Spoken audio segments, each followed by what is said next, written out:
Welcome to my humble little office. My name is R. Keith Andrews. I'm a spiritual guide and paranormal adept. The journey continues today on August 23rd, 2023 at approximately 4:23 p.m. PST. Now, I've returned to this world for one primary purpose, and that is to remind people that working together, we can make this a better world for virtually everybody.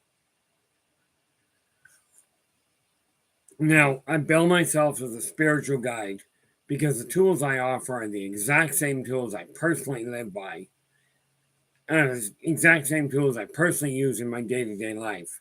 And the philosophies of life I talk about are the precise tools that came out really well, are the precise philosophies I personally live by my day-to-day life in. Now, before we get into it, we have Chad Smith podcast in the house with the gold, followed by Black Dragon with the silver. Before we get underway here, let us find out where, right there. Apparently my throat is all seized up, which is really wonderful. Not. But we have here's the link to Chad's live stream. Do check it out. Give him a listen. If you like what he has to say, give him a thumbs up. And subscribe to the channel and subsequently share the daylights out of the thing.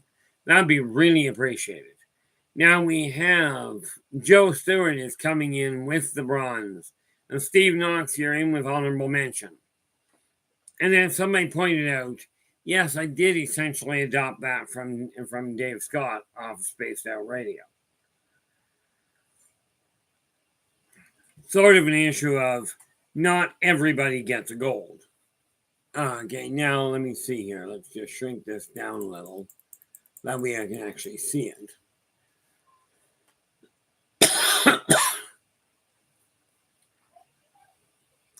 Now, as I said, I'm going to be looking at alien technology and the processes behind them. Now, I will do my best to explain it. I was going to say, unfortunately, I don't have, but I may have. We go over here.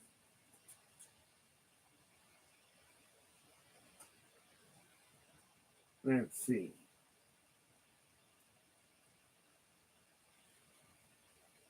That's Art 2023.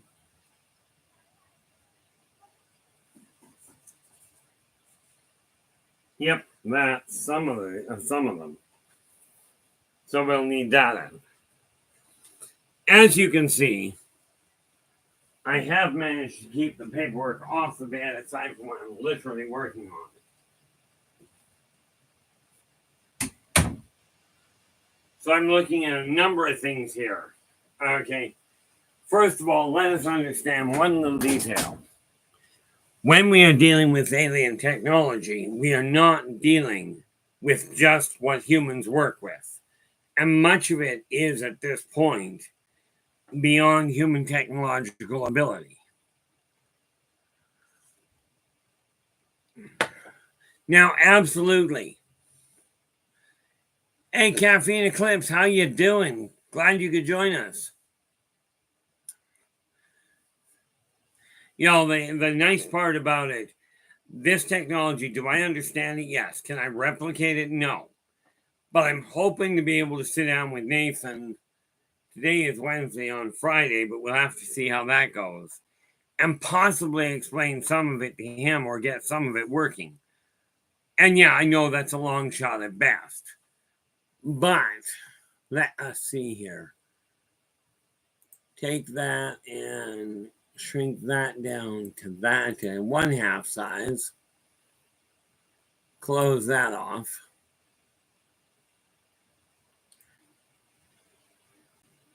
And let's go all the way up to the top here. Wonder whether I've got the actual technology in here or if it hasn't moved yet. Oh, no, it's been moved too. Let's see.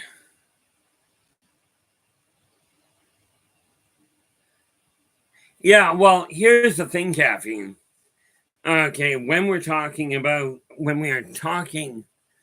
about off-world technology, it is good stuff. Don't get me wrong, but humans are still not working with all of the information they require. Not the least of which is the realm between atoms. Humans have a brilliant idea that the smallest atom is a hydrogen atom, and that's where the problem starts. They're also operating under the concept that gravity is a pull. Gravity is not a pull. Can I prove it? I am not a Terran scientist. As a matter of fact, I got thrown out of science, out of both chemistry and biology when I was in grade 8.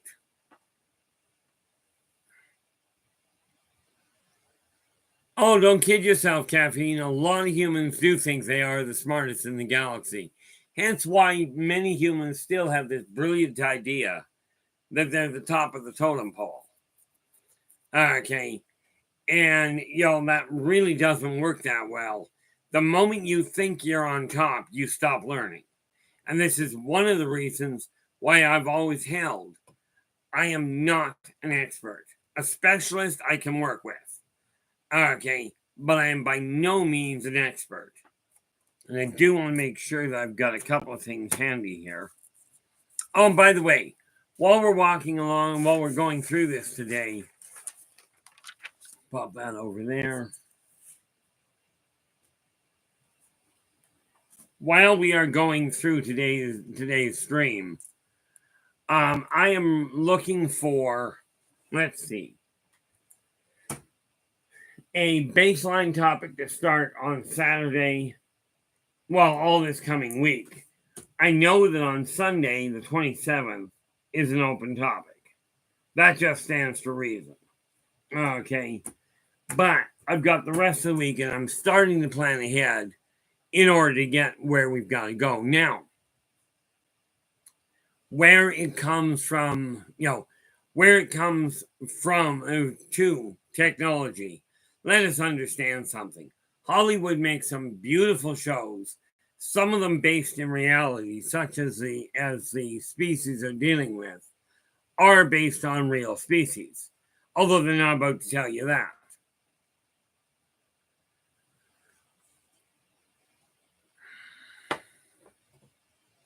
It was absolutely priceless, some of the stuff I've heard. I got handed in, and I don't have photographs for you guys. At best, I've got some very basic drawings. I am starting to work on slightly better ones.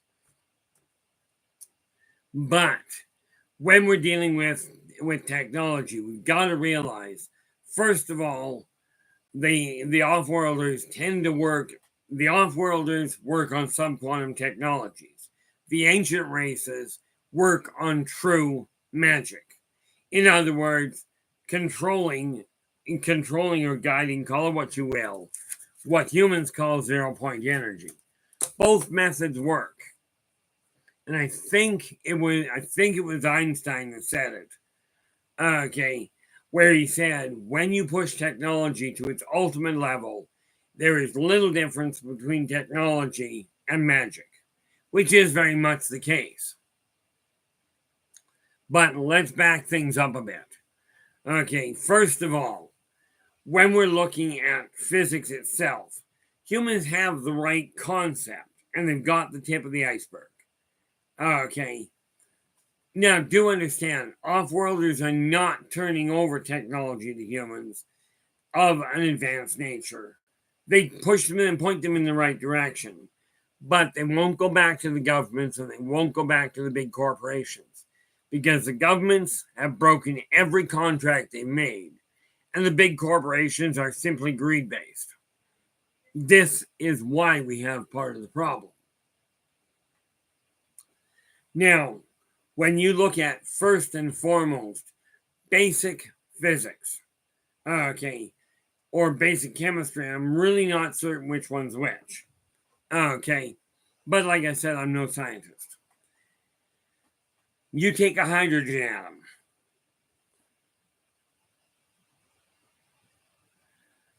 I've heard the term before, but not entirely certain where. And that's an answer to your question there, Caffeine. When we take a look at basic physics, the smallest atom humans have on the periodic table of elements is a hydrogen atom. Now we know that a hydrogen atom is comprised of the nucleus with one electron. But we also know that electrons leave the atom at a spontaneous level of an interesting design. When that atom leaves, when that electron leaves, it leaves a hydrogen atom with no electrons, what I refer to as null energy, or a null atom, if you will.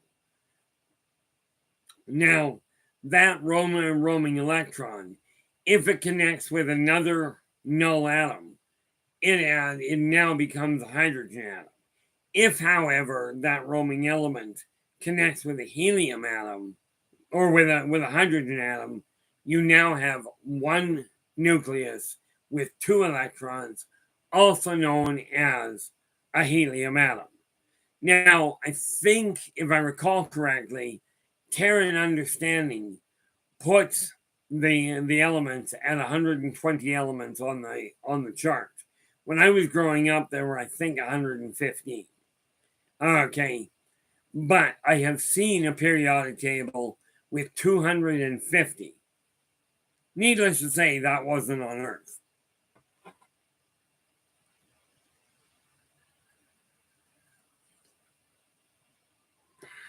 Now, with that in mind, okay, when you take that simple little piece of information, let's take a look at this. I've got the digital version of volume 1 and 2 up and running, I do believe. That's volume 2. But let's shrink that down. Okay. Now we take a look at the simple idea of the OTE drive, the oscillator densification of tri-transdensational equilarity. This is a drive that is made possible. Okay. Oh, wonder if I've got that name still handy. Not there, not there.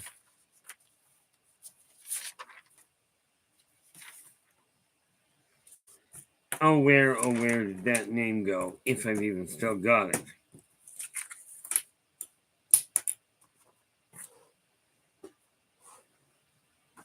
Ow, that was painful as all get out.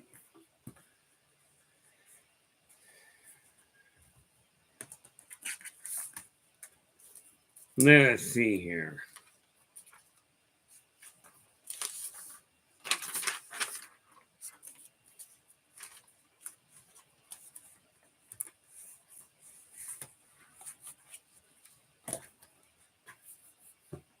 Ow.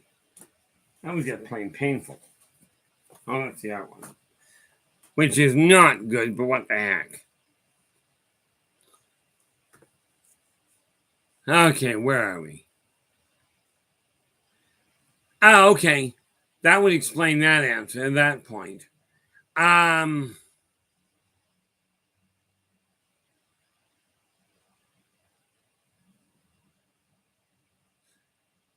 Okay, now. Shadow and Sun, how you doing? Glad you could join us. Yeah, that's just fine. Here we are. This is the link to Shadow and Sun stream. Whoop, copy that. Pop that down here. And here you go, guys. Do drop in, give him a listen. If you like what he has to say, give them a thumbs up. And then subscribe to the channel and share the daylights out of it. We would be really appreciated.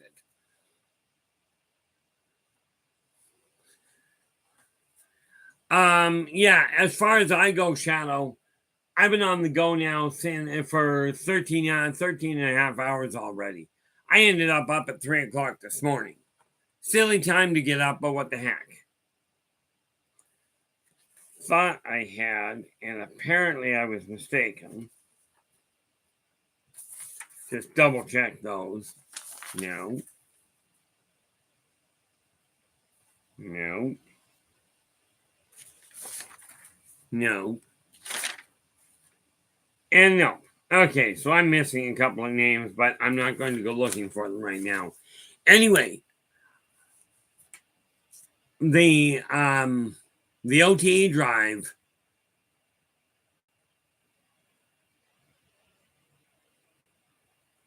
well, in a manner of speaking, the funny part about it is many of them are actually existing, just not necessarily on Earth.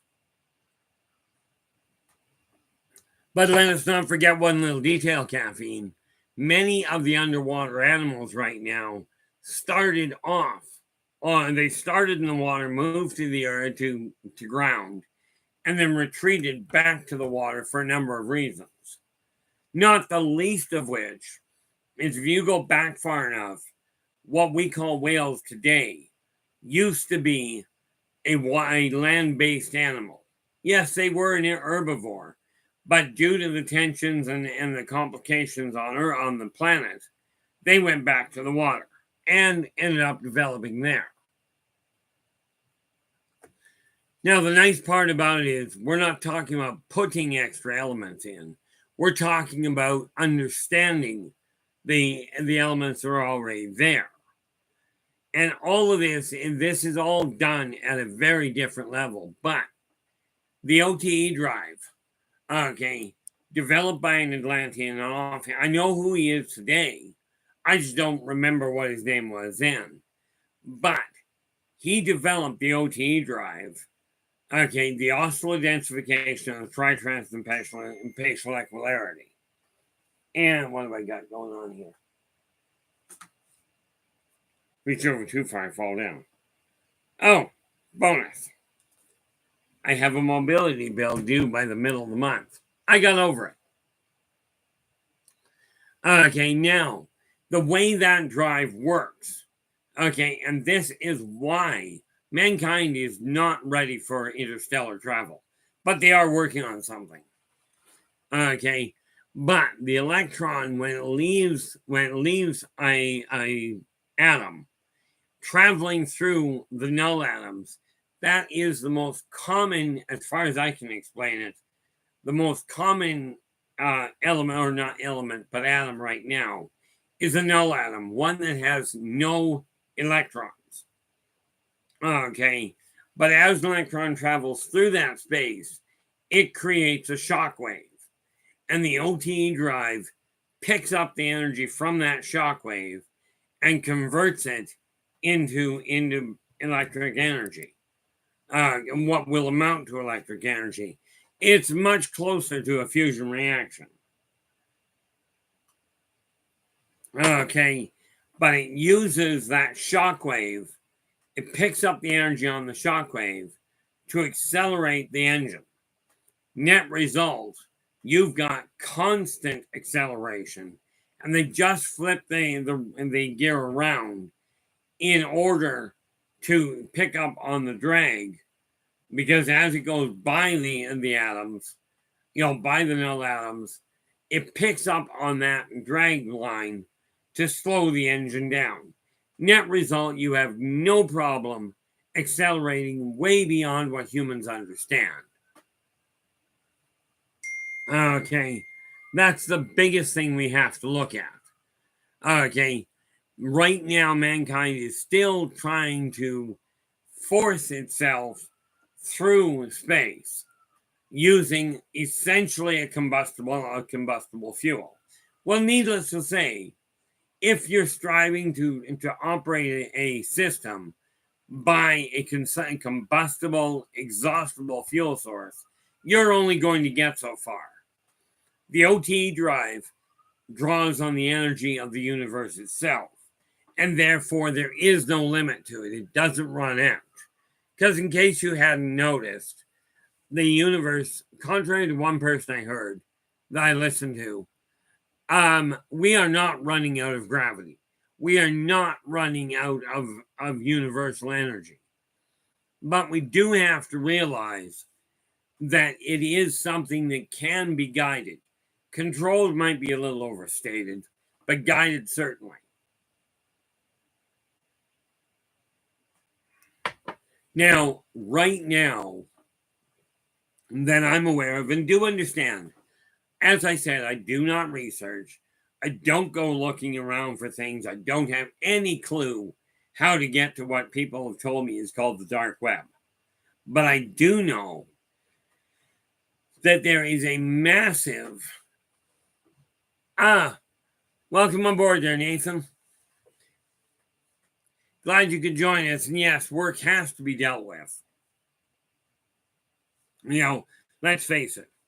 But I do know right now a couple of things that we have to realize. The moon has a tiny wee wafer of atmosphere.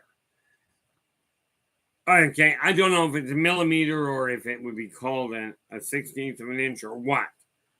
All I know is that the moon has a very small, very thin film of atmosphere around it. And what mankind is in the process of doing, and this is a thing, we talk about war all over the world. Okay, about all the different countries arguing with each other and fighting with each other over territory.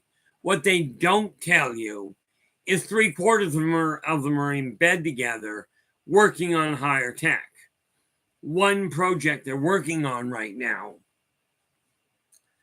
is to build essentially a tractor beam to drag an asteroid into geosynchronous orbit around the moon. Okay, now the purpose of this chunk of rock is to build a starbase. Okay, or more to the point, to build a manufacturing plant, because it will be easier to launch a starship from an extremely low grade gravitational field off an asteroid than it is to try and get the whole thing off of Earth.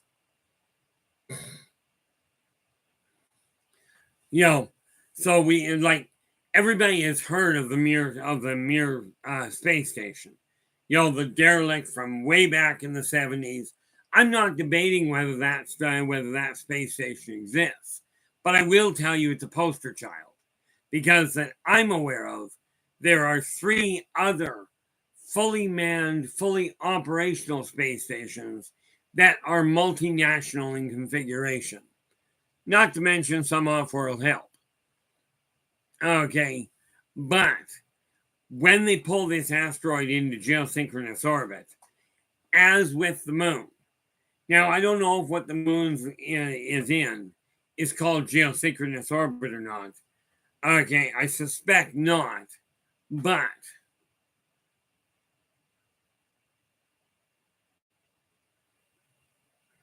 why doesn't it surprise me you're right in smack in the beginning of it?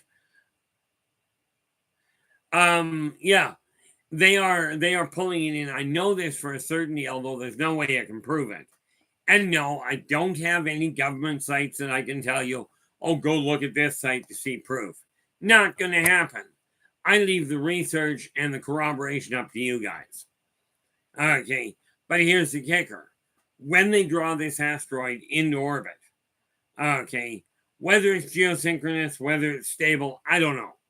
What I do know is that it is a well-proven fact that an orbital body around another body will affect the weather. Now, all it's got is a film of an atmosphere, but you pull an asteroid into orbit, it's going to accelerate things, and that atmosphere is going to grow. Now, you also got to remember, Earth right now is working on the HARP system.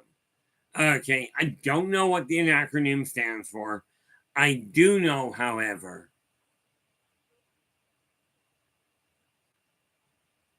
oh, absolutely there is there, Joe. And I will get to that in a little bit. And Joe's just saying, I think there's more going on with the moon at night than we think, other than seeing it a full moon. I will get to that in a little bit. As we know, the moon causes changes in the tidal flow on Earth. The same thing will happen on the moon. Okay, when this asteroid gets pulled into position, and this is where Terran scientists come in real convenient.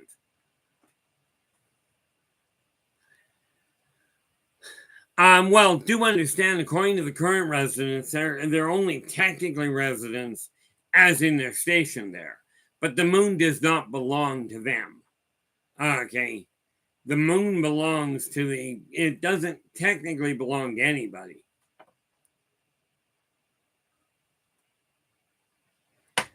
Okay, but it will have some pretty serious benefits, at least from an atmospheric standpoint. Okay, now do understand this is going to take literally, in all likelihood, a few centuries from the time they get into place.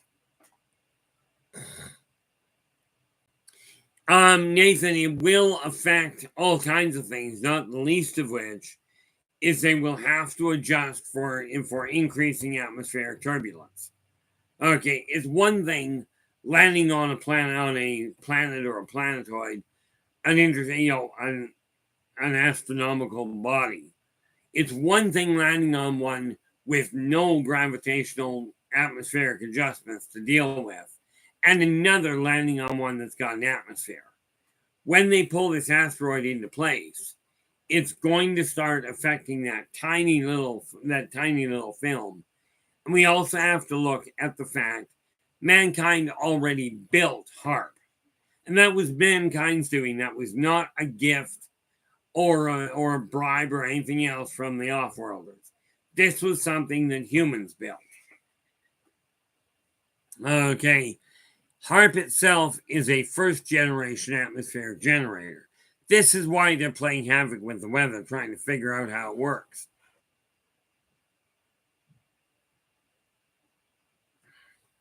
Now, the nice part about it is once the asteroid is in place, once they've got it in place, they can start construction on it.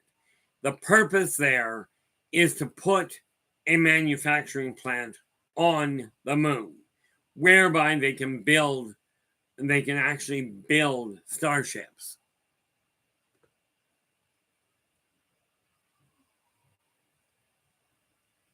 I'm always curious of what people have to say. I mean, quite honestly, there, Caffeine. What are you referring to? I'm curious if it matches what I've already seen.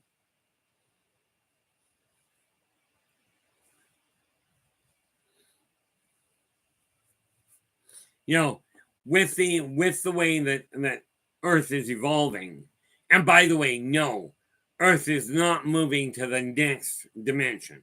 Not happening. Mankind is evolving, and they are, much as it's slower molasses in January. It is absolutely evolving in a potentially positive fashion. Okay, it's just a question of whether or not we can get them guided in the right direction. Now, the neat part about it is we've got people like Nathan working on projects that the big corporations haven't got the handle on. We know they haven't got the handle on it because of the fact they're still putting out advanced technology, but with some pretty critical flaws. Now, with this whole thing, oh, I didn't realize that was a secret. The fact is, Caffeine, and this is the whole reason, or one of the backbones of why I came back. Okay, is because people are spending so much time looking for ways to kill each other, looking for ways to say, hey, I'm different.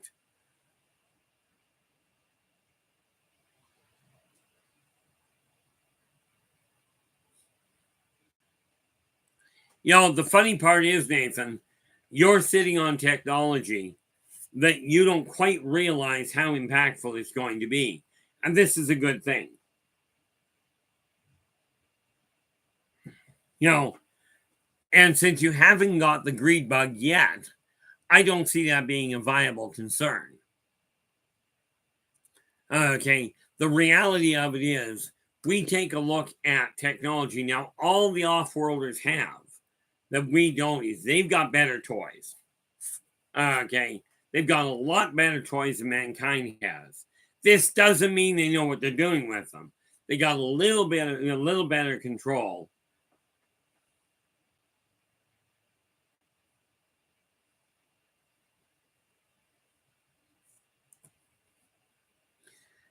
See, the funny part there is, caffeine,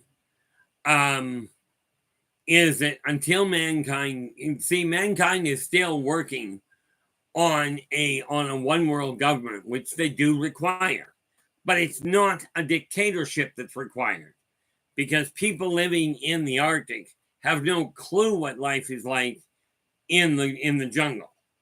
Okay, people living on the edge of an ocean have no clue what it's like living up in the mountains. A one world government is a world where essentially it's set up like the UN is, with a whole lot less fighting. Okay, and until people realize that somebody living in the desert hasn't got a clue how the world in the jungle works, and they can realize that there is valuable information there, that's when things get intriguing. But we're working on it. And this is one of the reasons why I decided to come out of the shadows. Now, the OTE drive, okay, it's already existing. I know I can explain it quite easily now. The first time I tried explaining it, it took me over 2 hours.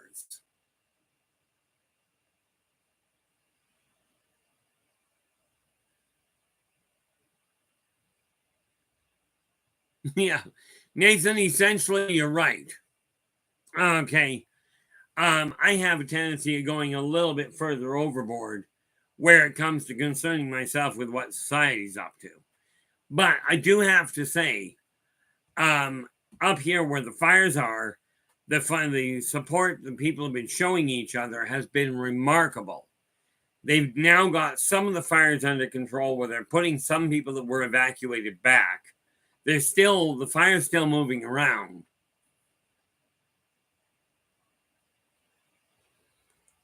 Oh, your blood pressure will absolutely let you try to change society. Okay. Problem is that the moment you start trying to change society, when they're not ready to change, you're going to push your blood pressure through the roof. And I know from practical experience, this is a bad thing. Okay, now, when we take a look at this whole thing, what's up on the moon? Okay, there are healing modalities up there that go way beyond what humans understand. Okay.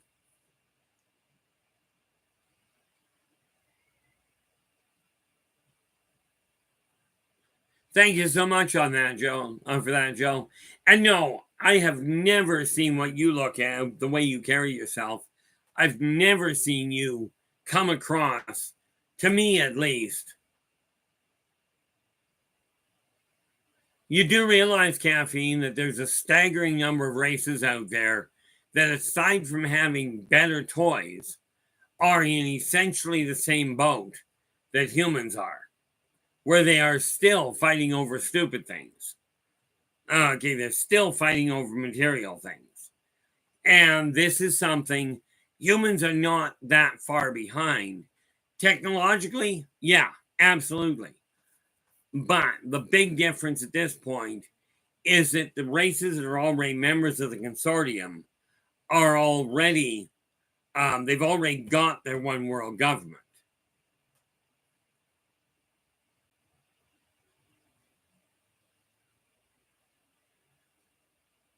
Yeah, and this is, see, I mentioned this the other day, and it's going a little sideways, and I will get back to the issue at hand. Some people that are here are in a human body, but their past life memory of another world is so strong that it's very hard to relate to this world at all. I've seen this kind of override create problems and destroy relationships that otherwise could have worked out. We have to realize that if you're in a body on this world, okay, and rest assured, if you can operate one of these computers, you got one of two things going for you. Either you're in a human body, or you figured out how to modify the biomagnetic flux enough to interrupt a binary computer and have it communicate. Well, yeah, it's one thing to be able to pick up the signal from your show, Nathan. It's another to be able to operate the keyboard. Okay, and I mean, you take a look at the Srazazians, for instance. Yeah, they can absolutely look at the keyboard, but they had to develop, or more to the point, mankind had to develop a very high density keyboard in order for Srazazians to use it at all. Okay, because what they found when you're looking at high gravity evolution, what they found with Srazazians is they go to punch one letter just using the tip of their claw, and they punch a hole clean through the keyboard, and that was without working. And no, subscribing is a little bit. It's hard to call it subscribing when they take one computer in the area and tune it to your show and leave it sit there. So it's not a question of subscribing, it's just a question of letting it run. Very much like they do with Dave's show and a few others.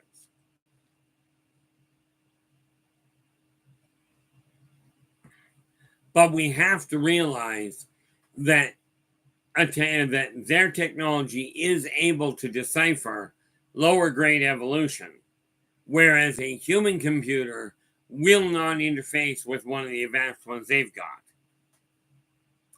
So we have a whole community. Now, I'm not talking about a society. In Star Wars, the bar, Lando Calrissian's bar, okay, is essentially kind of a good example of the trading of that way station on the moon, where you got all kinds of different races that come in and leave. Okay, the reason, how you doing there, Dogface? Glad you could join us. You know, the reason that they keep it on the dark side is being, well, they call it the dark, we call it the dark side. Rest assured, it's very bright. Okay, but the reason they keep it over there is so they can approach the moon without undue recognition from Terrans. Now, we got to look at a couple of things here.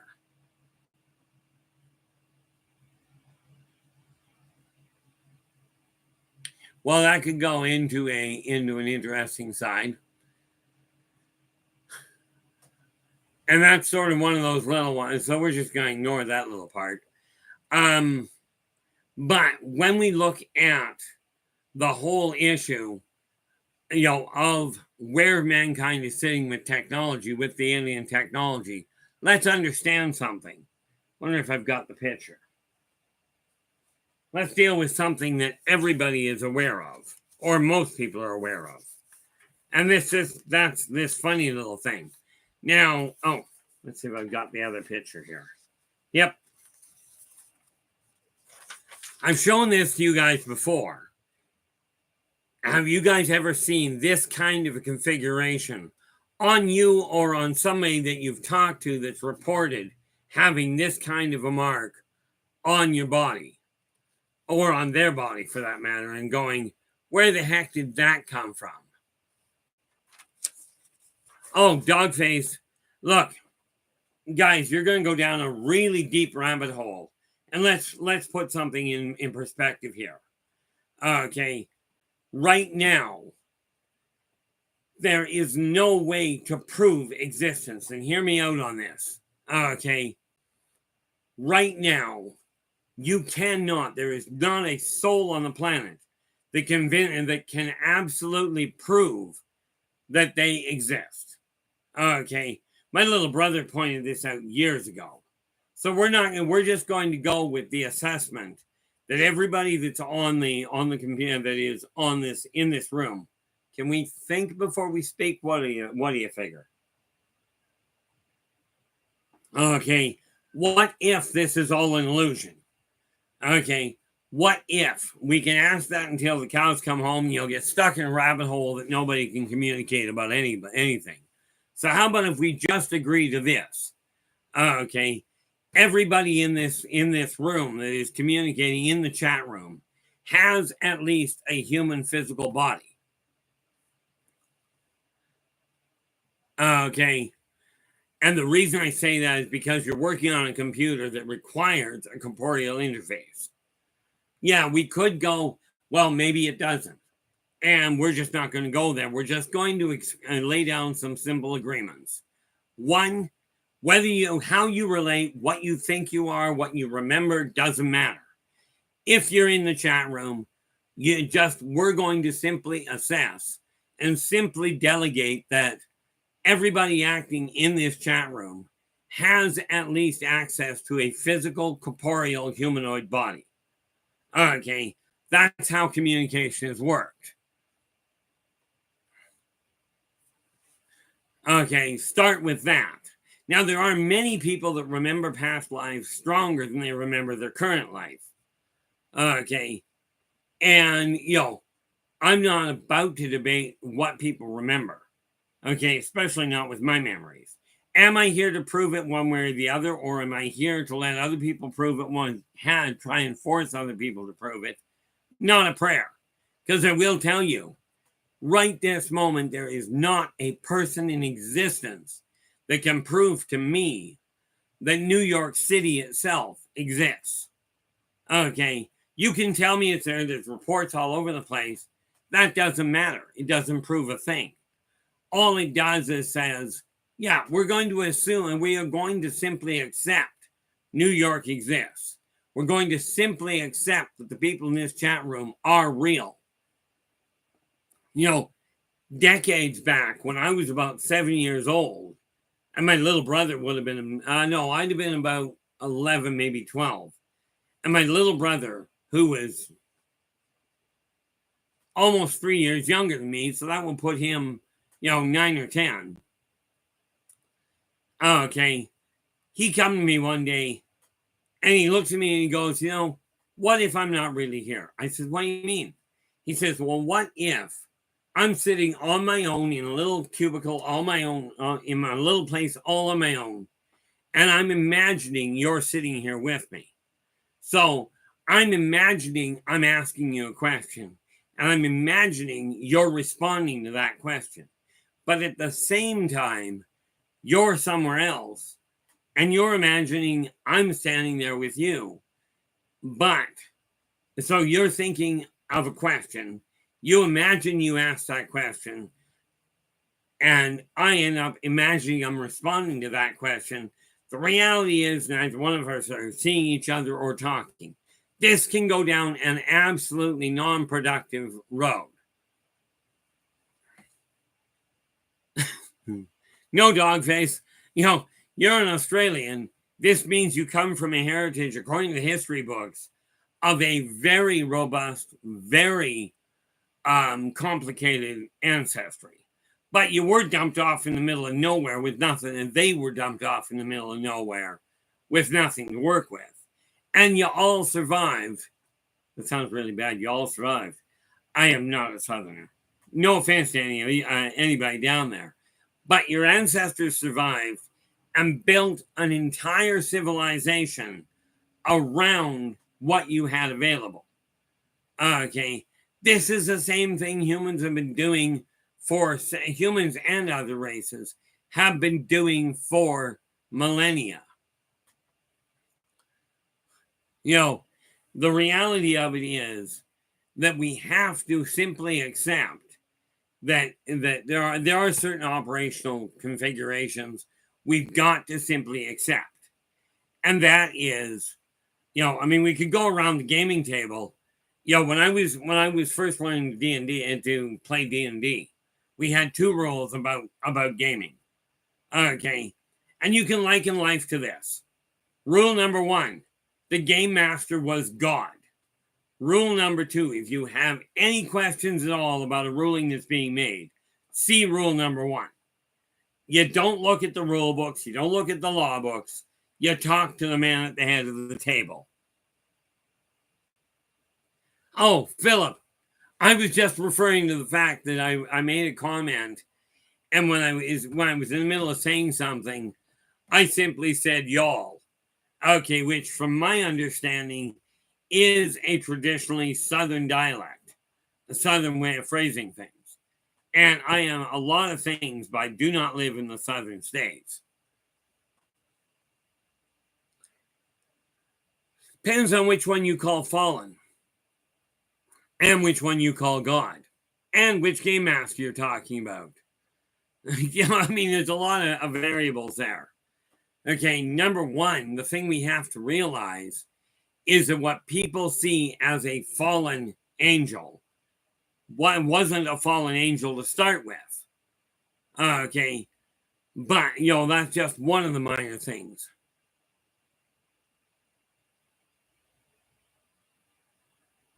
Oh, there we go. Yeah, Dogface goes, I've never played this game. I would like to at one point before I croak it. You know, D&D is a lot of fun.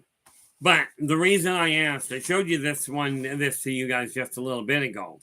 Have any of you either seen this kind of a configuration on your body or on a report from somebody you've been talking to? You know, somebody telling you they've been abducted. Okay.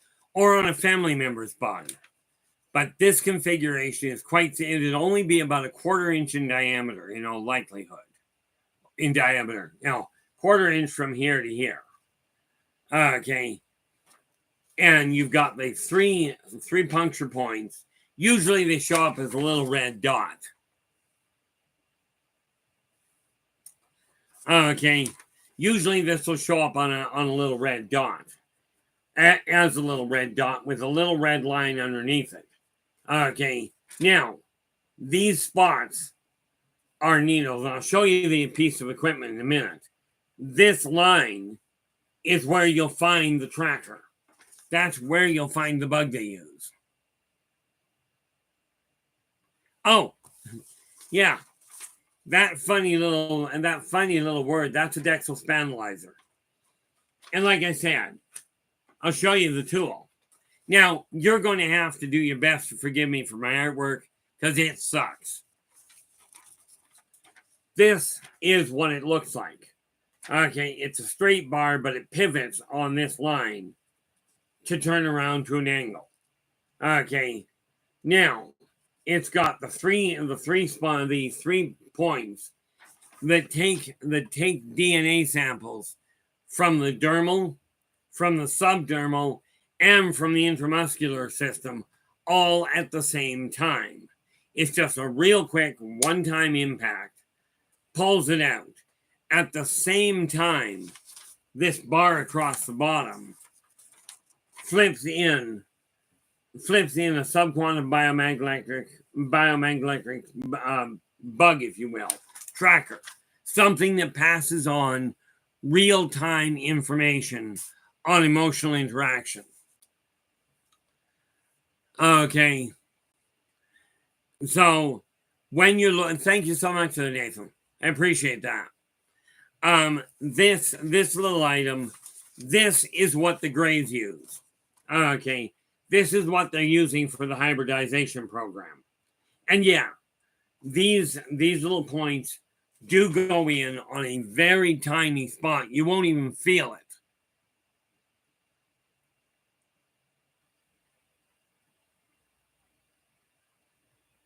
I think they already did that, Dogface.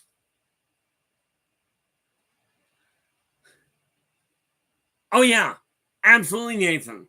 Because you got to remember, and I have that little bug, that little transmitter, does give off a biomagnetic field, And that is a lot of the time what an empath will pick up on, especially if you have a tendency of picking up on electromagnetics. But biomagnetics are simply a much more refined form of magnetics.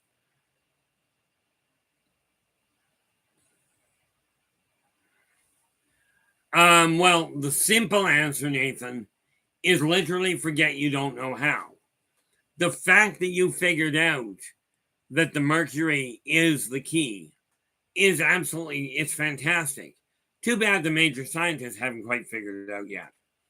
But the neat part there is the major scientists, the ones that are working on some of these similar projects. Number one, I don't have a PhD. Heck, I've got my graduation. I successfully failed college. So I am extremely uneducated. Therefore, I know nothing about what I'm talking about. Okay. You, on the other hand, Nathan, have the insight to realize just because I don't have paperwork, or just because somebody doesn't have paperwork, doesn't mean that it's that person doesn't have the ability.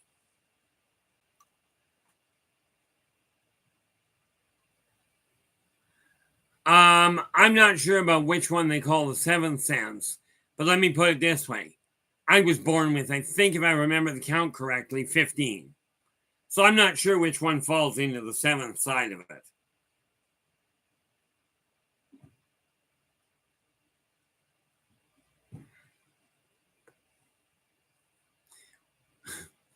Nathan goes,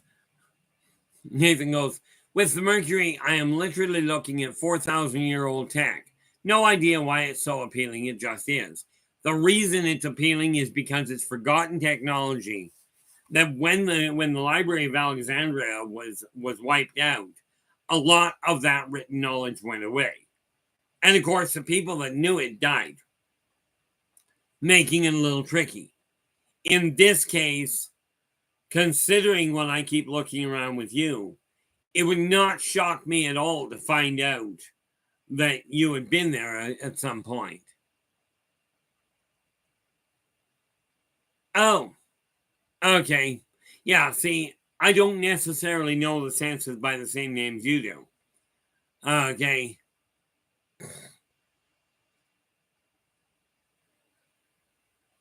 Oh, sometimes it's easier to get confused and get complicated information through to somebody that doesn't get it and just trust that they will simply relay it because they don't know what it is. So they go, here's what I'm being told. Okay. This is how I get a lot of my information, is because somebody comes up and goes, hey, what's this? I got somebody sent me a picture one day and they literally asked me, what the heck is this thing? Okay, and the piece they had that they sent me, where are we here? There we are. Okay, they sent me a picture of a trisonular cross-core modulator. Okay, and the poor guy he sent to me, he goes, what the heck is this? I got the schematics, I built it the way I was told, but I can't pick up any reading off of it. I said, look at magnetics. He goes, why would I look at magnetics? I said, well, what you're looking at ain't going to work. I said, but it's feeding off magnetics. So he adjusted his technology. Don't ask me how he did that one. And he comes back to me and he goes, oh my gosh, I'm getting a wide array of fluctuating information. I said, no doubt. But it's only part of a much bigger piece of equipment.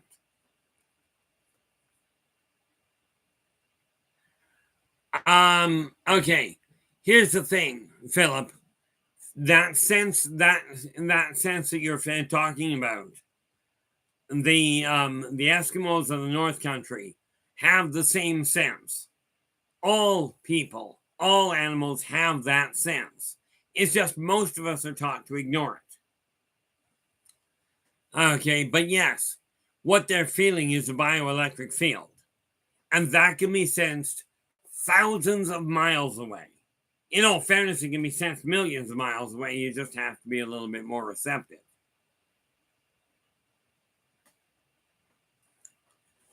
Okay, now when we are some, and I want to make certain of, and there's really, can we at least try for only one sentence at a time? There is a configuration, and I've got to tell you, I don't have it written here, I don't think. Let's just see if I sketched it out.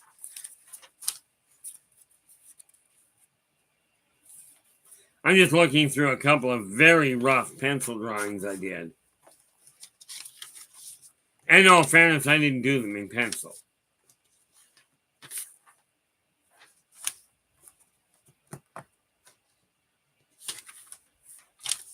No. What I'm looking for, I don't actually have. Don't actually have the one I was thinking of, but okay, let's look at a couple of other things here. And obviously, we're going to bounce all over the place because that's just the way things go with my world. Now, okay, when you take a look. Did I not finish that? Maybe it's in the other book. Let us take a look at book, right, that one. There it is. Okay, I haven't moved all the information. Okay. I was looking, something dawned on me. I was looking at this list. Okay. And let's start at the top just to run a few things by you. Okay. Some of the other technology. Now those guys are definitely not in that book. Of course, I've got too many things open and not enough screens. So where is that one? Take that, move that over there. Delusions, where are you? Grab you, pull you south.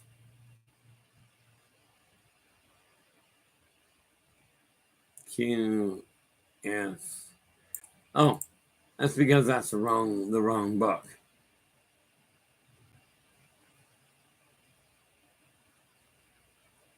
Way down to T.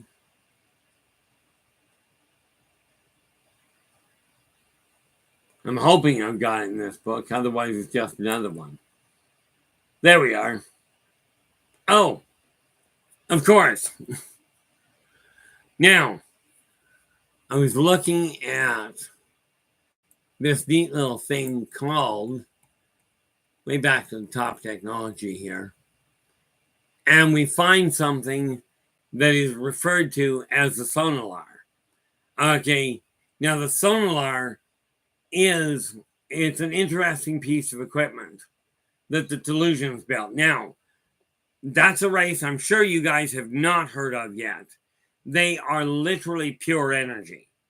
Okay, them and the Union are very similar in configuration. Yes, absolutely, I'm talking about the triple helix. But here's the thing. I'm not talking about the triple helix humanoid. Humans have the triple helix in them. Mankind knows about it. Mankind is doing some of the most advanced research stations on Earth right now are actually looking into the triple helix. They finally found it about 10 years ago. And I can't really blame them for not spotting it before. They didn't have the technology to see it. Okay, and they still are relying on technology. But the triple helix is why the off-worlders are so interested in humans, because that triple helix provides the neural net that operates and connects everything on Earth, everything and everyone. Okay, and the neat part about it is that the triple helix is not full of junk DNA. It's just full of a bunch of DNA that humans don't understand yet. And in all fairness, neither do most of the other races. because they're still operating on one little problem. They still are seeing the triple helix as 3 different strands that are connected, but they aren't 3 different strands that are all connected. They are one very complex, interconnected strand. Okay, now can I prove it? Yeah, in about 50 to 100 years.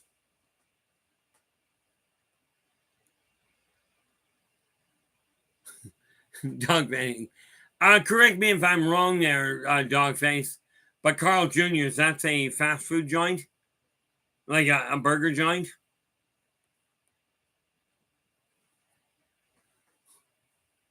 You know what they say. You can never make, you never get a second chance at the first impression. But we take a look at this, and let's just go up to the top here.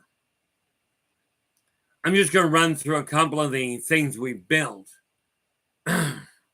Okay, now the Telesians built something called the Incarnation, which is a program.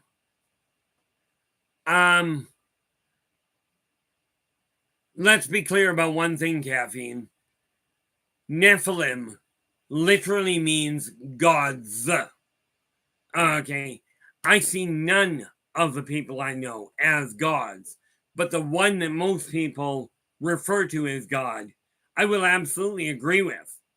Okay, do I worship him? No. Do I respect him? Certainly, and I use the term him very loosely.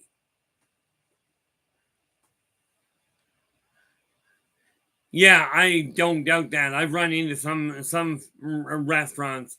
You go in once, you go, okay, I had an experience, really bad experience. Let's not repeat the process. But let me ask you this, Dogface. Did you at least avoid the idea of food poisoning?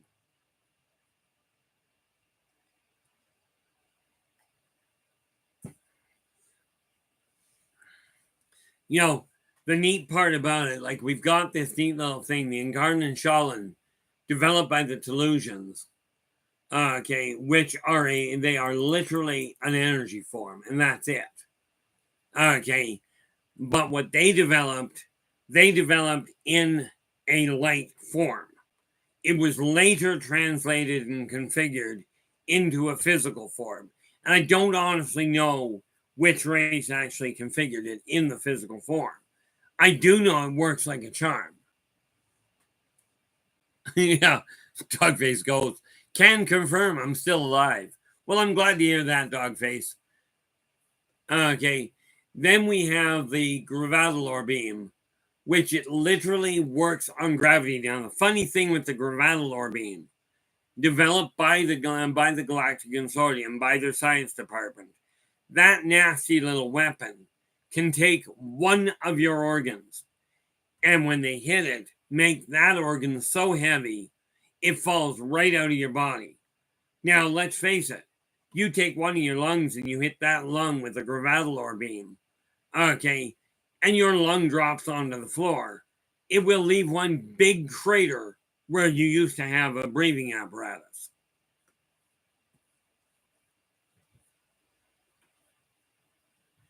That part I will agree with you. And therein lies the confusion and the interest, because humans are not coming apart, but we do know why they're not falling apart. And it's got nothing to do with the triple helix of its own accord. It has to do with the fact that the triple helix meshes with the triple helix in every other individual, thereby adding the stabilizing force. Okay, this is why I say it is all connected.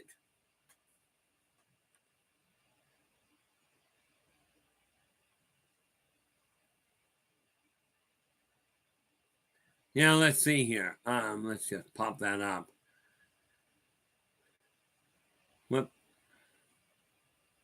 Oh, okay, you removed that before I got a full look at it. Okay, we also have something called the Holonk. Now, the Holonk was an interesting item. I can actually show you that one.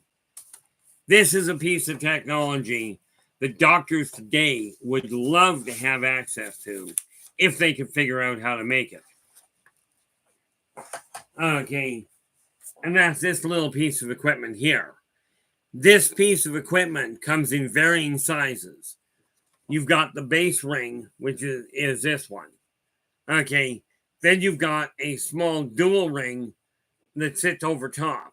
And the reason I say it comes in different sizes, because some of these were built where a whole body will lay on it, and then this double ring here clamps down over top, providing essentially a Stargate to operate inside the body without breaking the skin.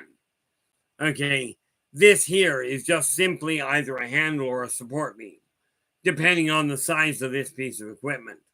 But it was developed by it was a co-venture between the Anion and the Wawaman. Now let us go back down here to explain that a little better. All the way down. There we are. Now, the Wawaman are a sonic race. Okay, they are a sonic species composed of just sound. Okay. Oh, that's the one I was looking for there. Philip's going, if I told you that I was the reincarnation of the beaver whose pelt became Abraham Lincoln's favorite hat, would you believe me as an honest hat for an honest Abe? To be honest with you, I've got no reason to disbelieve you. The only question from that end is that the pelt, if you were the reincarnation of that beaver, and maybe you are, I'm not one to tell you whether or not that's real. Like I said, I'm not one to tell somebody their memories are false. I just look at it and go, does it fit with what you're aware of? Okay. Now, the Hulunk, like I said, provided the opportunity in ancient Egypt to operate inside the human body without breaking, without breaking the skin. Net result, the possibility of infection was almost non-existent. Didn't mean it didn't happen. Then we go down a little further, and we have the Marcocan Amplanet. Now that is one of those funny things, Nathan, that if I give you the specs for, I'm absolutely, that was just about rude. I'm absolutely certain you'll be able to actually piece it together. Problem is, I do not desire anybody to have that until I've had a chance to test it on myself. I know what it's for. It's designed for amplifying your psychic capacity. But if it's aligned wrong, it will absolutely flash fry your brain. Okay, which I'm not certain you really want to have that happen. Then we've got the OTE drive, also developed by the scientists on the Galactic Consortium, And the OTE drive literally stands for the oscillator densification of the tritransspatial equilarity. Okay, utilizing the subquantum shockwave created in null space by transient departing electrons transitioning between molecules. The drive draws on the resulting energy created to power its engine. Transferring the excess energy to the gravitolor, the OT drive is able to open a stable wormhole. This technology essentially provides literally unlimited acceleration and travel duration. Okay. Yeah, I didn't think you did. Yeah. Nathan goes, I prefer my brain unflash-fried. See, I've already had mine flash-fried, and you can see how well that's worked. Then we have this neat little thing, the Sonalar, which, again, uses Trivilar. It was developed by the scientists. Now, when I say by the scientists of the consortium, that's because you've got a whole mixed batch of people that are working on it. And you've got, the triphasic dextral panelizer is what I was talking about before. That was literally built by the Zeta Reticulans. And the triphasic transmographer is a long-distance communication device. But understand, not only does it permit interstellar communication, as in vocal, it permits visual interstellar communication and physical interstellar transfer. Okay, this is why I say the technology mankind has. We're doing good. We've got the visiphone, also known as the computer. Back in the 1960s, they called it a visiphone, courtesy of Gene Roddenberry. Now, whether he originally called it a visiphone or not, I don't know. But let's face it, it works like a phone, and it's got visual.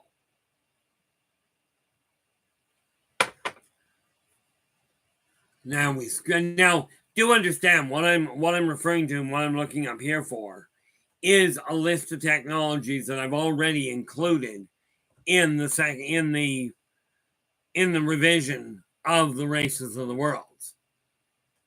And then we've got this triphasic transmographer. That's the communication, and that is the teleportation device, if you will.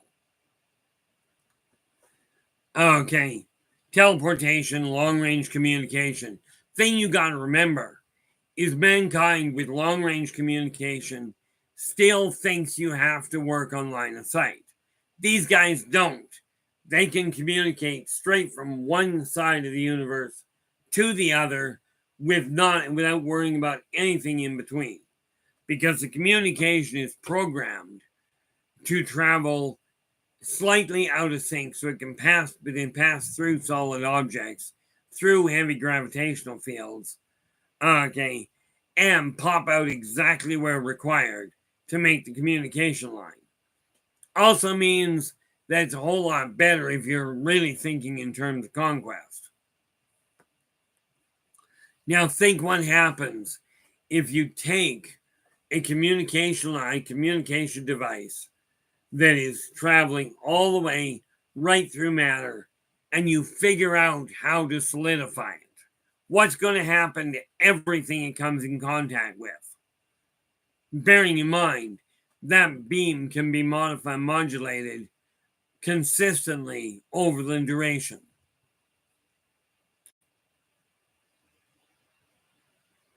And that doesn't surprise me when you think about it.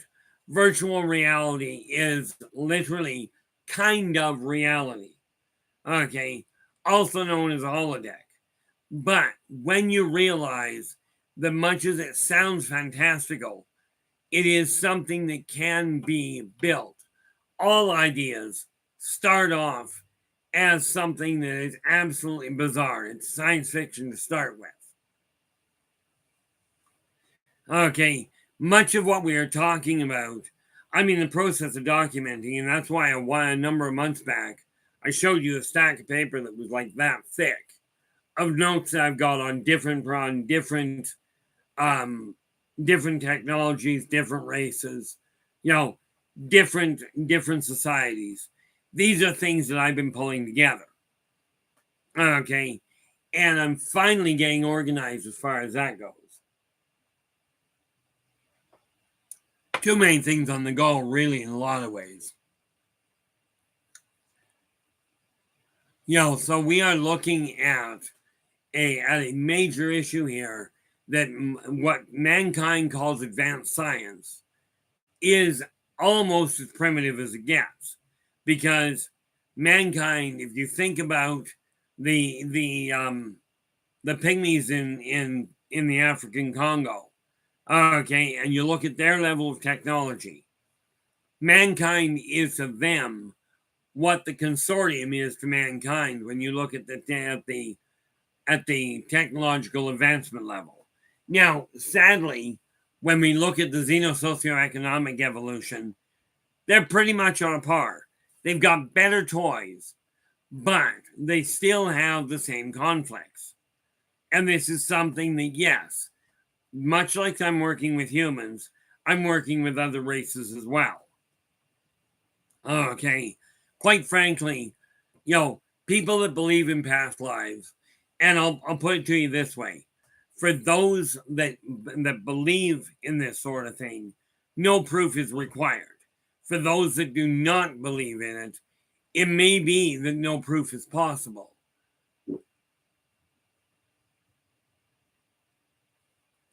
Now one thing I will tell you is that as long as whatever you believe, that works. Okay, just remember, you're on Earth right now. This means you chose to come to Earth in this body. Okay, in this physical configuration. This is the one you got to worry about working with. What your memories tell you as far as where you've been from, okay, that's great. But you got to adjust in order to complete your time here properly. And this was your doing, not mine. Okay, in order to complete your journey here, you came to gain a certain amount of wisdom. Now, that may just simply have been to come to terms with the fact that your memories don't mesh with what your physical body is capable of. Okay, and that's just one of these simple realities. Okay, and again, you don't have to take my word for it. Okay, but if you don't know what's going on, it may be worth taking a look at. Okay, what do we got there?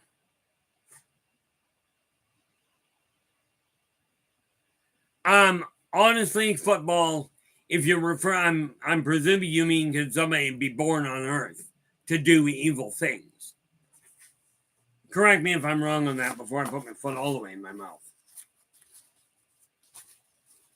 If you would be kind enough. Okay, perfect. The answer there is absolutely yes. Okay, now do understand, the hard part here for most people, and I'll dump this one in the Christian's lap. Okay, most Christians will tell you God created everything, but God didn't create evil. I'm telling you, if he created everything, he had to create evil. But if people did not come here to do evil things, the people that came here to experience good things could not differentiate them. They wouldn't have a reference point. Okay. Dogface, thank you so much for joining us.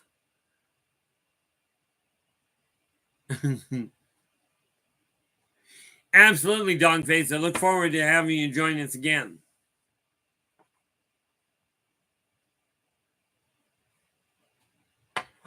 See, evil simply boils down to showing people, if you do this, people won't like it. And yes, here's the thing. When you come here, and this is a very common, this one I'm going to actually be going into a lot more on Friday. But in brief, what consequence do you have? Your soul will be cleansed after doing evil things. The funny part about that is evil is a human construct. Okay, it's not a soul construct. It's a human one. Well, I shouldn't say human. It's a corporeal one. It's built for civilization. The soul itself is 100% neutral. Okay, it has the capacity for evil, the capacity for good, and the capacity for complete blasé. Okay, but humans, when you're going through life, here's the kicker to it. When you die, you will experience your life. You'll see your life flash before your eyes, but you'll see it flash before your eyes from the perspective of the people you were dealing with. Okay. This is not a question of if you're bad here, you're going to be punished for all eternity. And that, like I've got here, what am I looking at here? Oh, yes. On Friday, we're going to be looking at in depth at the way energy flows. Okay. And that does include this whole thing about good, evil, neutral, the whole karmic band. Okay, people are trying to quantify how evil gets punished, how it gets rectified. Well, the funny part about it is it gets rectified by the individual. Okay, when you finally wake up to the point you go, this isn't resulting in an experience I'm enjoying, so I'm going to stop doing it. Because I will tell you, when people behave poorly, they're not treated well.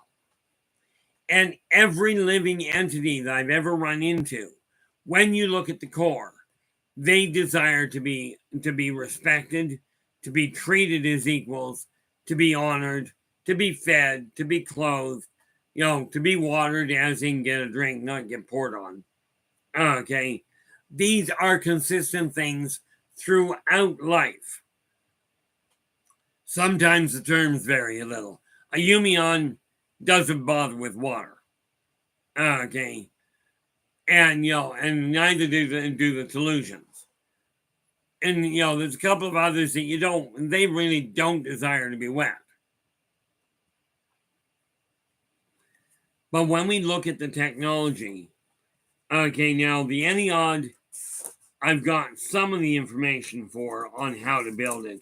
I haven't quite figured out how to translate the explanation of it. Okay, and I certainly cannot. I can explain the Dexel Spanalizer, but there's no way I can rebuild the thing. Now, the Marcocan Amplinet, that I know how to build. If I can find a scientist that's able and that's actually versed in magnetics, I can give the specs, I can give the locations. Okay, but I need somebody versed in magnetics, and you're going to love this one, that knows how to sew. Okay, kind of an odd combination, but the reality is it's literally a headpiece. If you look at the old Egyptians, they wore an interesting mesh headpiece. That was a derivative of the Amplinet.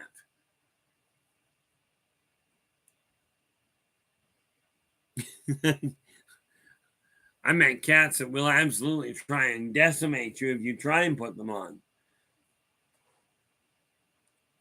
And the reality is cats don't require clothing, in case you hadn't noticed. Although with some dogs, if you're in the hotter territory, putting a booty on a dog will help their feet avoid being burnt.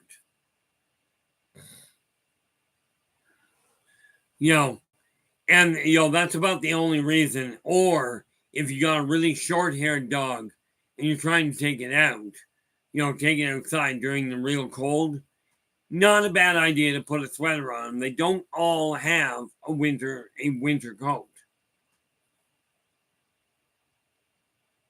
Yeah. Nathan goes, my mom's cat loved my mom's cat, little boy, loved his silver spacesuit.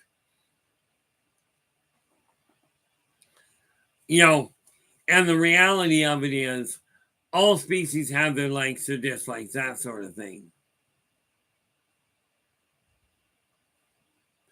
The reality of it is the technology we have, and I'm working on a few other little pieces.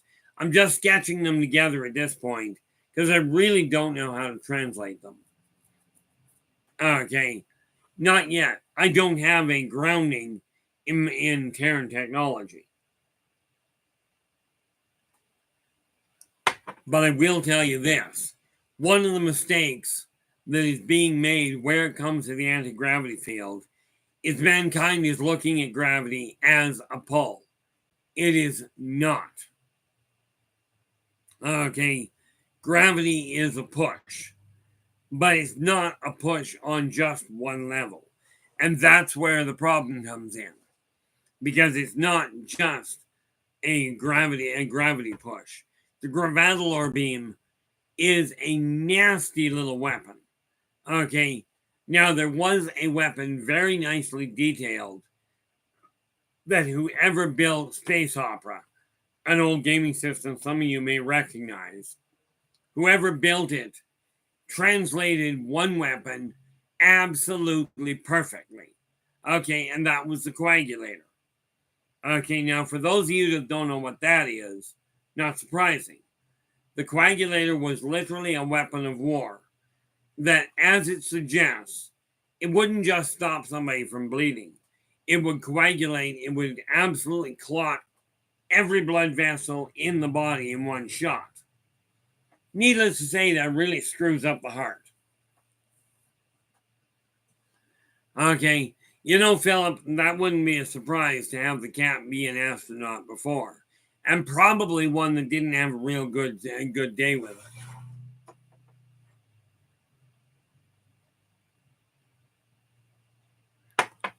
See, there's a lot going on as far as technology, and mankind is developing most of their own technology.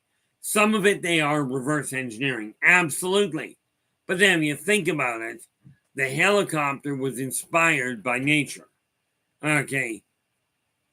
And no, I don't recall a whole lot. I think it was Michelangelo that developed the helicopter. Okay, but he based it on a dropping seed. Okay, on the way, and I honestly don't. I think it's a maple, but it might be an oak. I don't know. It's a seed that has two wings on it. I'm not a botanist. Okay, but it's a seed that it's got the seed, and then it's got two great big wings, and the way it dropped is what prompted him to to take a look at the helicopter. The technology we are working on right now is not doing badly, but I will tell you, the moment you start letting technology build technology, mankind is in trouble.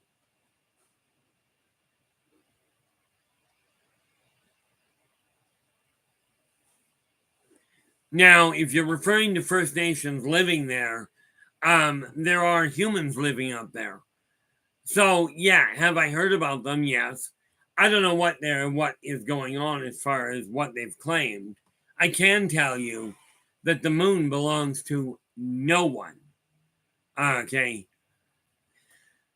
Closest I could come to somebody owning it would be the spirit that built the thing in the first place, and they don't believe in ownership. So I mean, you're again looking at a lot. It depends. It depends on what you're hearing. Do I know there are some so-called First Nations that have been moved up to the moon? Certainly. Same as there are some of other nationalities as well. But is anybody up there trying to lay claim to it? Only if they're really dense. Because I will tell you that the people that are up there don't believe in somebody else owning it. They've got somebody up there they've got a council up there making certain that things run smoothly and that everybody follows the same rules. One of which is you don't own it, so don't even go there. This is just something we have to realize.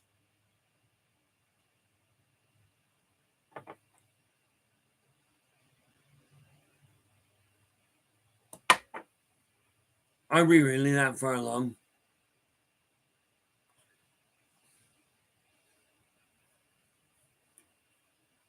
Where are we here? Oh, okay. Oh, heavens. India Space Agency has been involved in the space station was involved a long time ago in the international space stations. There's 3 of them in orbit that are manned by multiple nationalities, multiple governments. And this is why I say this sham down here, this war that you're seeing, it's a distraction. Mankind is not in as much odds as you might think. But they are being coerced into fighting for something that makes no sense. At least no sense to me. Okay, because you got to remember, when we're dealing with people,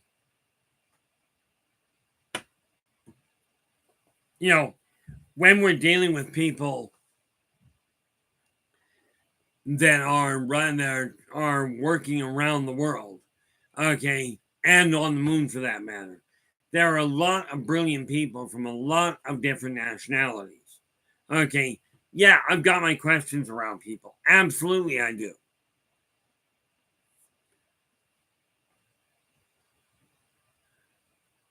Oh, that's why. I was thinking that was saying we were well over 2 hours, and we aren't yet. But I am going to take half a minute out, because in case you hadn't noticed, my throat's getting a little sore. Just going to grab a refill on that all-important Java. You notice they don't make the cups quite big enough yet. But, well, actually, I think they do. But I will be right back.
And now we have that all-important thing. Black goat juice. And people say oil's valuable.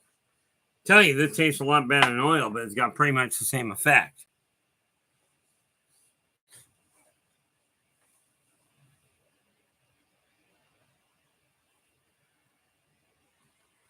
Where are we here? Yeah, Philip's going, I heard war was a pass-fail IQ test of the human animal. War is not a test. War is a result of very low intelligence. Okay, going, that's mine, I want to have it. And therefore, I don't care that you got it, I want to have it, I'll fight you until I get it. Ultimately, war, I understand why people do it. And I will always stand, because I always have stood, with the concept that war will not bring peace. Ever. It will bring quiet, but it will not bring peace. Okay. And one of the reasons that the consortium flat out said, no, we are not giving mankind advanced war technology, because mankind will wipe itself out quite readily and not even realize they did it. Okay. Because mankind's got this brilliant idea and was said really good, really well in Jurassic Park. Okay. Where man is so concerned with whether they can do something, they seldom think whether they should. Okay. The one thing I will give the so-called First Nations from years back, Bigfoot Michigan Rob, how you doing? And let us pull up something here. Where are we? That. Bigfoot Michigan Rob is in the house. So, we take a look at this. And we pop this in. This is the link to Bigfoot's, to Bigfoot's live stream. Drop in, give him a listen. If you like what he has to say, give him a thumbs up. And do subscribe to the channel. Okay, and then share the daylights out of it. Now, okay, I was reading that wrong to start with, Philip. Philip goes, war is a very effective resentment generator. Absolutely. And it brings about a lot of sorrow. Okay, it absolutely can. But, does it cause a lot of resentment? Absolutely. Will I ever back up the idea of war being useful for much of anything? I mean, that it works for. It does not bring peace. It does not stimulate the economy anymore. And it certainly doesn't work for birth control. Because we know for an absolute certainty it doesn't work for birth control because the population is still rising.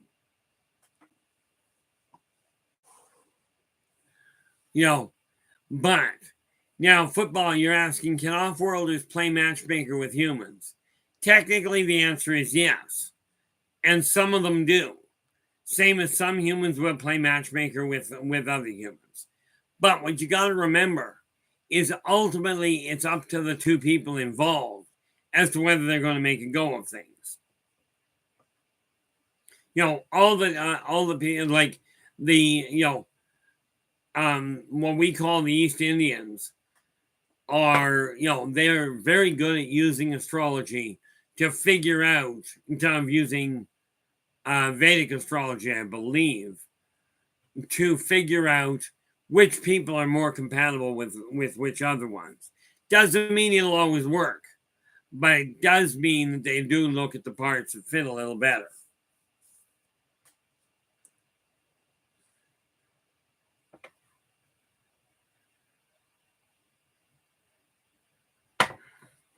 So we're looking at a lot of things. One of the biggest, of the neatest things I've seen, okay, and it's something I'm trying to figure out. I've got in my notes, I've got a couple of other languages I've been looking at, okay, in order to figure out exactly what they translate into. But it's not necessarily they're not necessarily a human translation. And that's where the problem comes in. But when we start looking at technology, the first thing we have to look at, these guys have better technology. But let me ask you this. Right now, the average person can drive at about 50 miles an hour safely. What do you think would happen if all of a sudden, with no growth period, all of a sudden vehicles were topping out at 200 to 50 and 50 to 300 miles an hour and were air and water capable?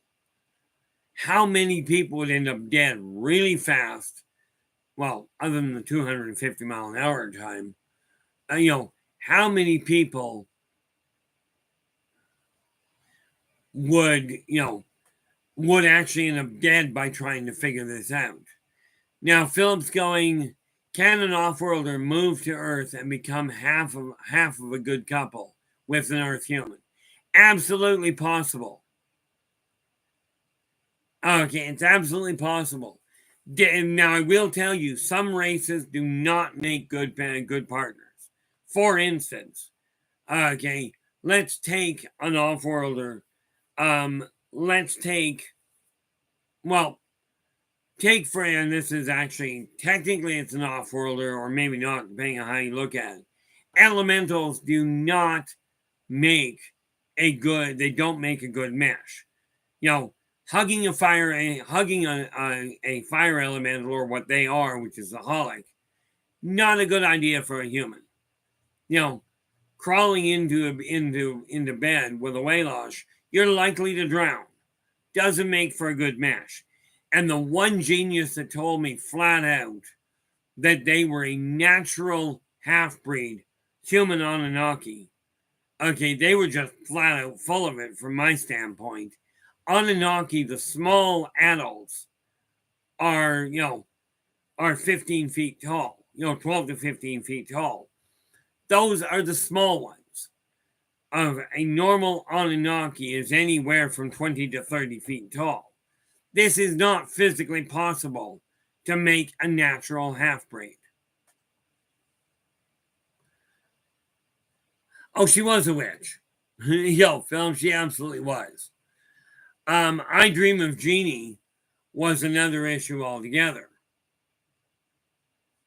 Okay. And I'm going to have to look into that. But and then of course we have Mork for Mark. Weird guy. But I will tell you, the creature, and I've got somewhere I've got the name written down. Okay. The creature that was represented as Alf, okay, is real. But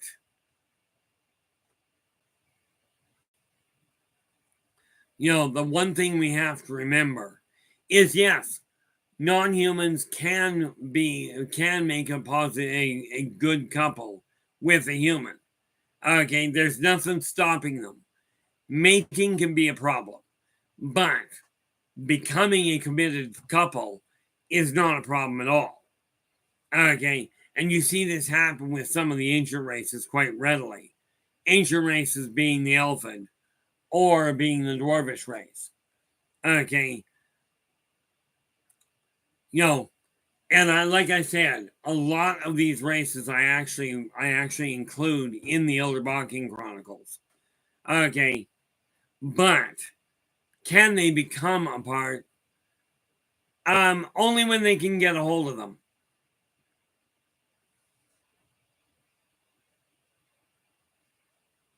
Absolutely, they can in football. You got to remember, off-worlders are essentially humans with better toys from another planet. So, can they become stalkers? Can they become obsessed? Can they become mass murderers? Absolutely, all of the above. But an off-worlder, if it's eating humans, cannot become a cannibal. Okay, the fact it's eating a human means it's not a cannibal. But all of these guys, when you take a look at it, there is a piece of technology. I'm in the middle of documenting how it works, but it's so much more effective than a stun baton. Instead of it just shorting the system, it seizes it. Meaning the person doesn't fall down, but you do actually have to pick them up to move them. Used usually in capturing runners.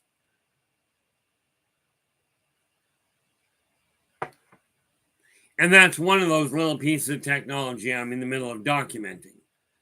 The ones I've already specified are already documented. They're already in the book. And am I going to end up, likelihood, putting a technological book together on some of these items? Quite frankly, yeah, because I'm finding I've got a whole lot more of them available. But what you got to remember when you're looking at human technology, understand that humans have built most of their own technology.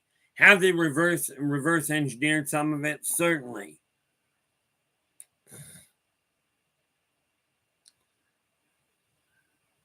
Well, the godmother in Cinderella wasn't alien.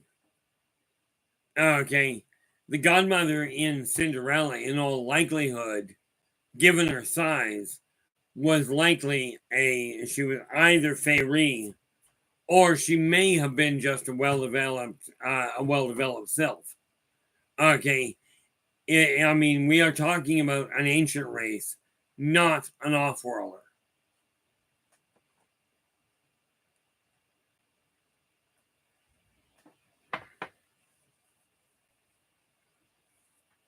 See, the nice little thing, magic on Earth is very possible.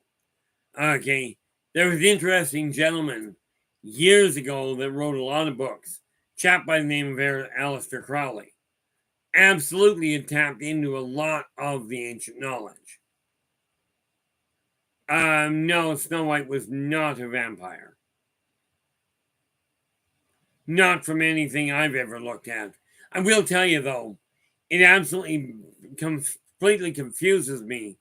They're apparently doing a new version of Snow White, where number one, she's black, and number two, she doesn't have seven dwarfs. She's got one dwarf and a whole pile of other people. I don't know how you can call that Snow White and the Seven Dwarfs. Okay, it does not make any sense to me at all.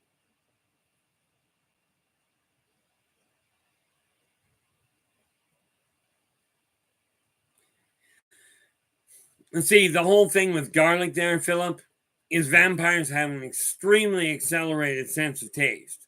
And therefore, large amounts of garlic are absolutely going to be annoying. It's got nothing to do with allergies. It's just not quite that much tolerance. But the Singinin are extremely susceptible to direct sunlight, or more to the point, to UV, which is why they don't go out in daylight.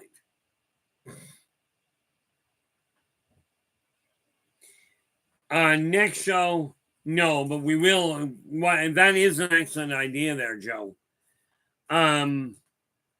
Next show, which will be on Friday, is already slated for energy flow, but let's look at emotional overload and why it hits some people. And we'll do that on Saturday, which is the 26th.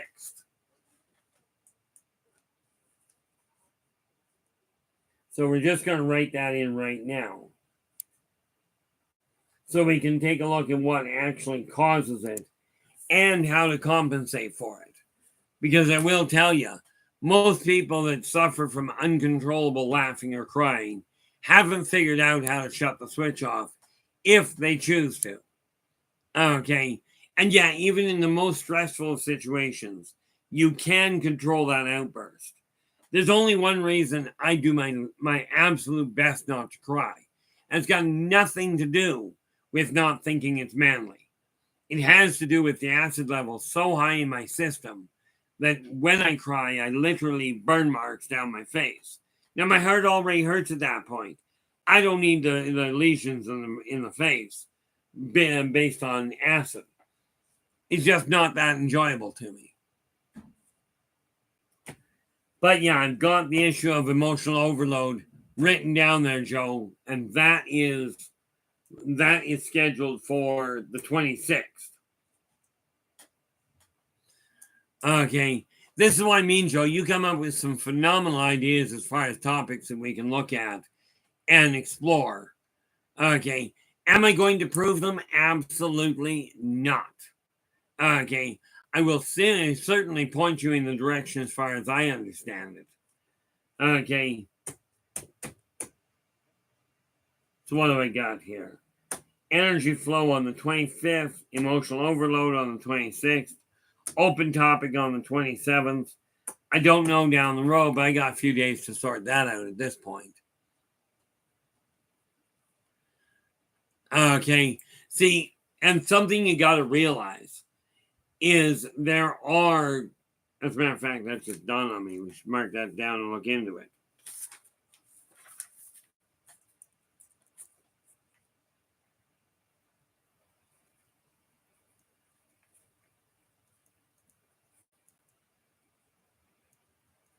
See, there is a lot of technology we haven't looked at.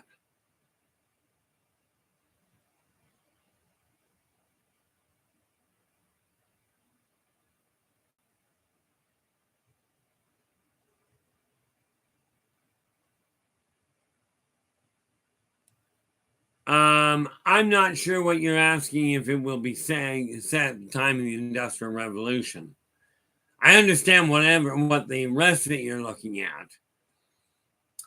Philip's just gone. Will it be set at the time of the Industrial Revolution, when many cities' snow was coal black because of all the coal dust covering all the hills next to those cities in Dickensian times? That is not an easy word to say. But I'm not sure what you're asking. Will it be set in that time?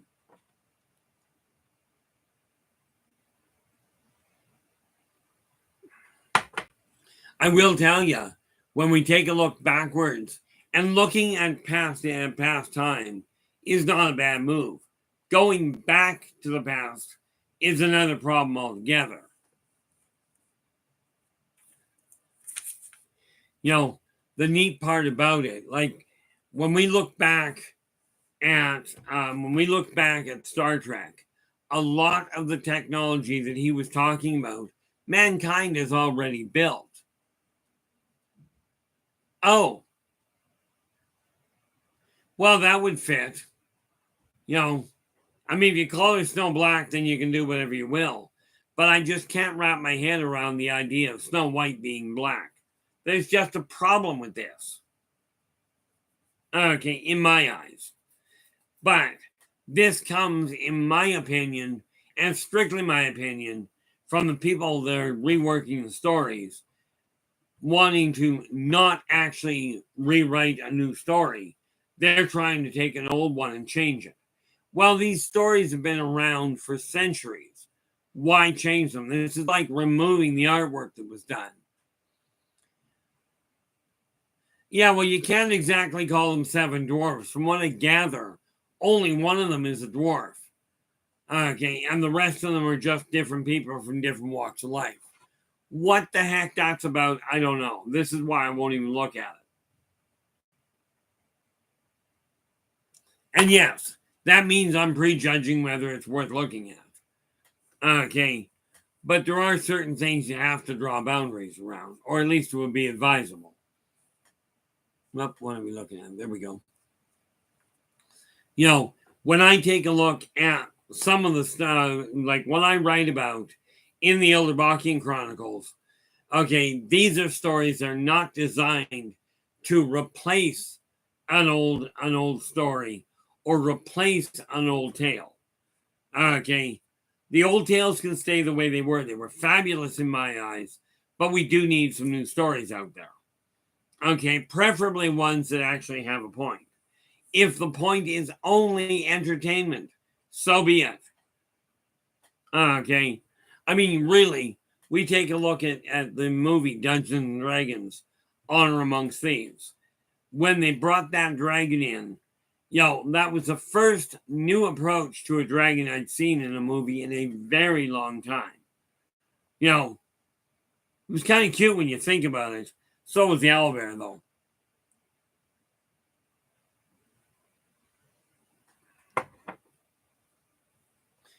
So when I started looking at technology, I'm looking at it going, there's a neat little thing with doors. Okay. And there are doorways, and people can make doorways where you open the door, you're not stepping into the next room. You're stepping into a room on the other side of the world. And I'll tell you, that can confuse things. Also known in Dungeons and Dragons terms as a dimensional door. But the funny part about it is, just like the Stargate, they are actually currently real.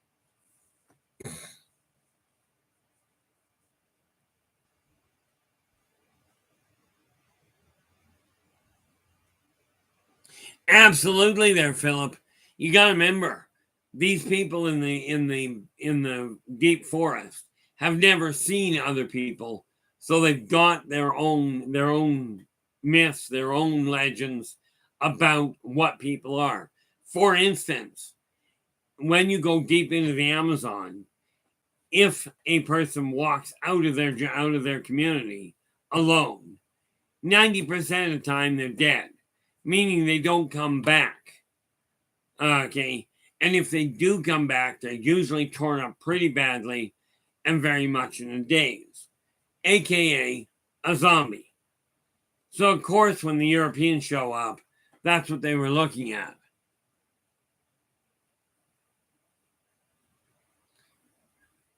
And that would be the other problem. This is one of the things. When you take a look at the off-worlders, okay, and I will make sure as a matter of fact, I'm going to make a note of that. Just as a simple note, because I'm gaming tomorrow. I'm going to do some work on him.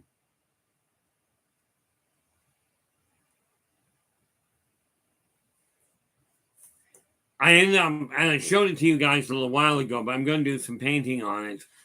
Okay. And show you what it is, what this kind of race is that we're talking about people running into. Okay. People say, I want to see the aliens walking down the streets. No, you don't yet. Just take my word for it. People are having troubles right now with people of different nationalities walking down your streets with just a different skin color. some of these races are definitely not going to blend in well. And they certainly won't be speaking English.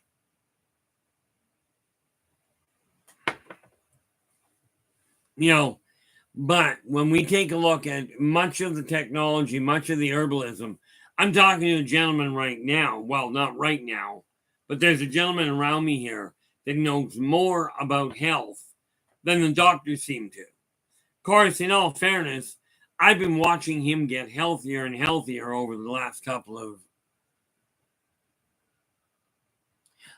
No, Philip, I won't be. Okay. When I had my stroke, it became very difficult to actually run a game. I may eventually get back to it, but a friend of mine is actually the game master. But tomorrow is Sunday, so we should be playing Dungeons and Dragons. Last week we had to cancel the game because last week one of the main players, well, one of the only players, was trapped at home with the issue of a possible evacuation. Fire does play havoc with things. Oh, shoot. Hey, I wonder if they're open. If they're, I'll go get it. I was supposed to go out today and get a figure that came in. I forgot to go and get it. But I will phone them as soon as I get done this stream and find out if they're open. If they are, then I'll go down and get it. I just don't know if they will be open. But that's one of those hassles. What do we got?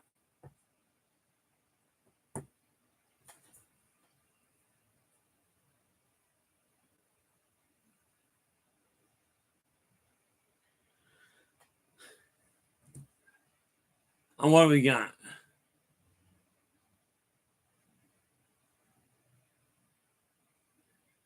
Oh, I have no doubt they would. But I will tell you, you got to remember one little detail. When you're looking at that, you got to ask, are they interested in just the fantasy of that, or are they interested in the brain that goes with it? I'd lay odds on the other side, on the secondary, or on the first.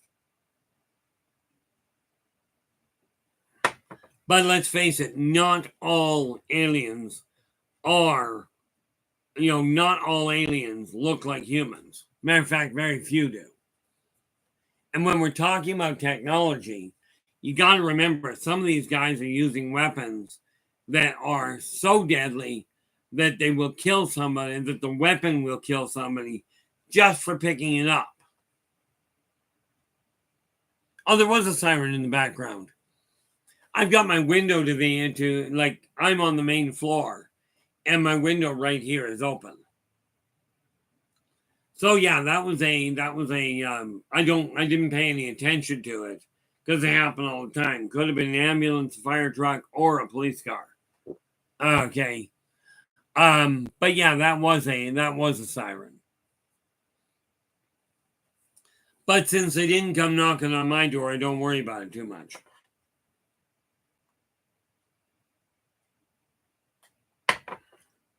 What did I do with it? All in all, we are looking at a very simple little issue. Okay. The technology, you got to remember, anything that you can conceive, you can build, or you can find somebody to help you build it. I will eventually track down somebody that understands magnetics, so that I can get the Mercalcan implant built. Now, what was the other item? This one, I won't be bothering to try and build. I do know how it gets built. There we are. The Ingarden and Shalan, built by the Seleucians. I know how it gets built, but there is no way I'm going to bother because the thing is over 20 feet tall. And I'm just not that interested in building it.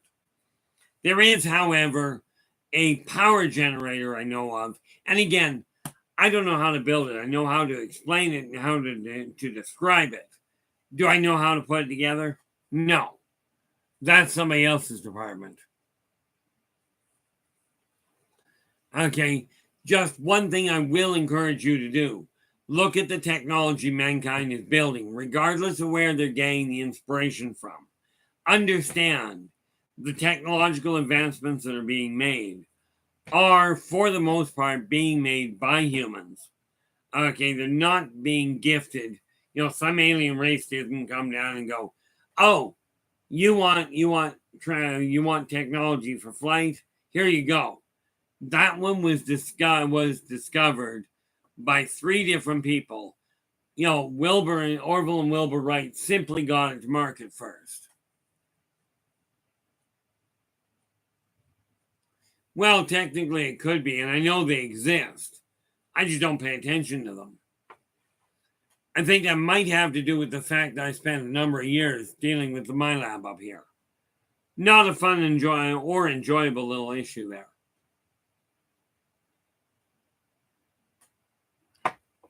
That's just the reality behind that. Now, on that note, guys, I am going to bring this to a close. Like I said, the 25th, we're going to look at energy flow and why things work the way they do. And that will undoubtedly include part of the neural net that we're working with. Okay, but thank you so much for sharing your time with me. Do remember, if you desire a copy of the newsletter that I'm putting out, all you gotta do is ask for it. The thing is going to remain free. Okay, whether it's going to an email or it's going to a physical mail, doesn't matter. Okay, but thank you so much for sharing your time with me tonight.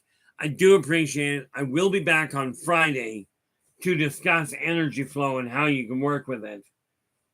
And then on Saturday, we're going to take a look at emotional overload.